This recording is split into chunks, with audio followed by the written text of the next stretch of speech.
बहुत समय पहले की बात है। एक गांव में एक किसान रहता था। किसान बूढ़ा और उसकी पत्नी सुंदर और जवान थी। किसान की पत्नी को हमेशा यह लगता था कि उसकी शादी बूढ़े आदमी से कर दी गई है। यह सोच सोचकर वह हमेशा दुखी रहती थी। एक दिन उस गांव में कहीं से एक ठग आया और उसने किसान की पत्नी को देखा तो वह सब कुछ समझ गया कि यह स्त्री अपने पति से प्रसन्न नहीं है।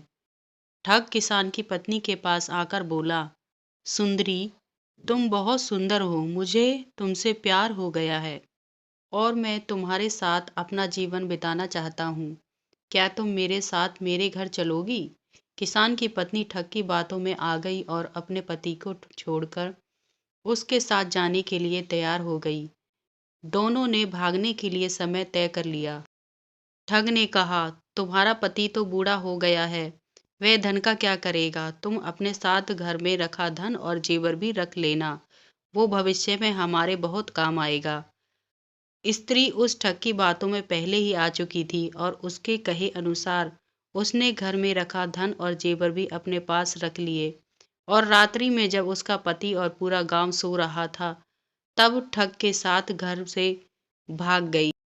सुबह होते होते जब वे गांव से बहुत दूर निकल गए, रास्ते में उन्हें एक बड़ी नदी मिली। ठग ने सोचा, मैं किसी तरह इसका धन लेकर इसे यहीं छोड़ देता हूँ। यह स्त्री वैसे भी अधेड़ उम्र की हो चुकी है, मेरे पास धन रहेगा तो कई जवान सुंदर स्त्रियां मिल जाएंगी। नदी को देखकर ठग बोला, प्रिय, इतना सारा धन लेकर हम नदी को पार नहीं कर सकते। पहले मैं इस धन को नदी के पार ले जाकर किसी सुरक्षित स्थान पर रख देता हूँ, फिर भी नदी पार करवा दूंगा। किसान की पत्नी पहले ही ठग की बातों में आ गई थी।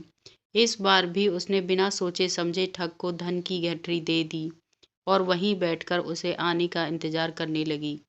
बहुत अधिक समय बीत गया परंतु ठग नहीं लौटा। अब किसान की पत्नी को सारा माजरा समझ में आ गया और अपना सब कुछ लुट जाने के दुख से नदी किनारे बैठकर रोने लगी।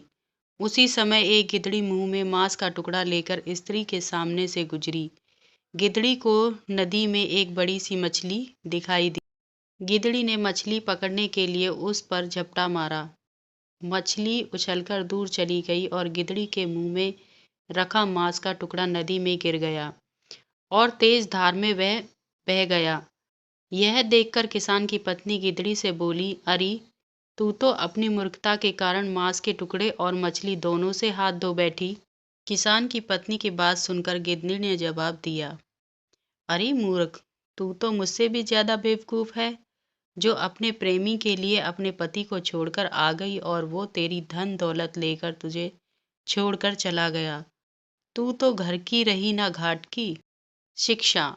इस कहानी से हमें शिक्षा मिलती है कि कभी भी छोटी मोटी बातों को लेकर अपनों को धोखा नहीं देना चाहिए, अन्यथा कहीं के नहीं रहते। फ्रेंड्स, आपको ये घर का ना घाट का कहानी कैसी लगी? आप अपने कमेंट के द्वारा हमें अवश्य बताएं। पसंद आने पर लाइक और शेयर करें, सब्सक्राइब करें और बेल आइकन को दबाना ना भूलें। Thank you for watching.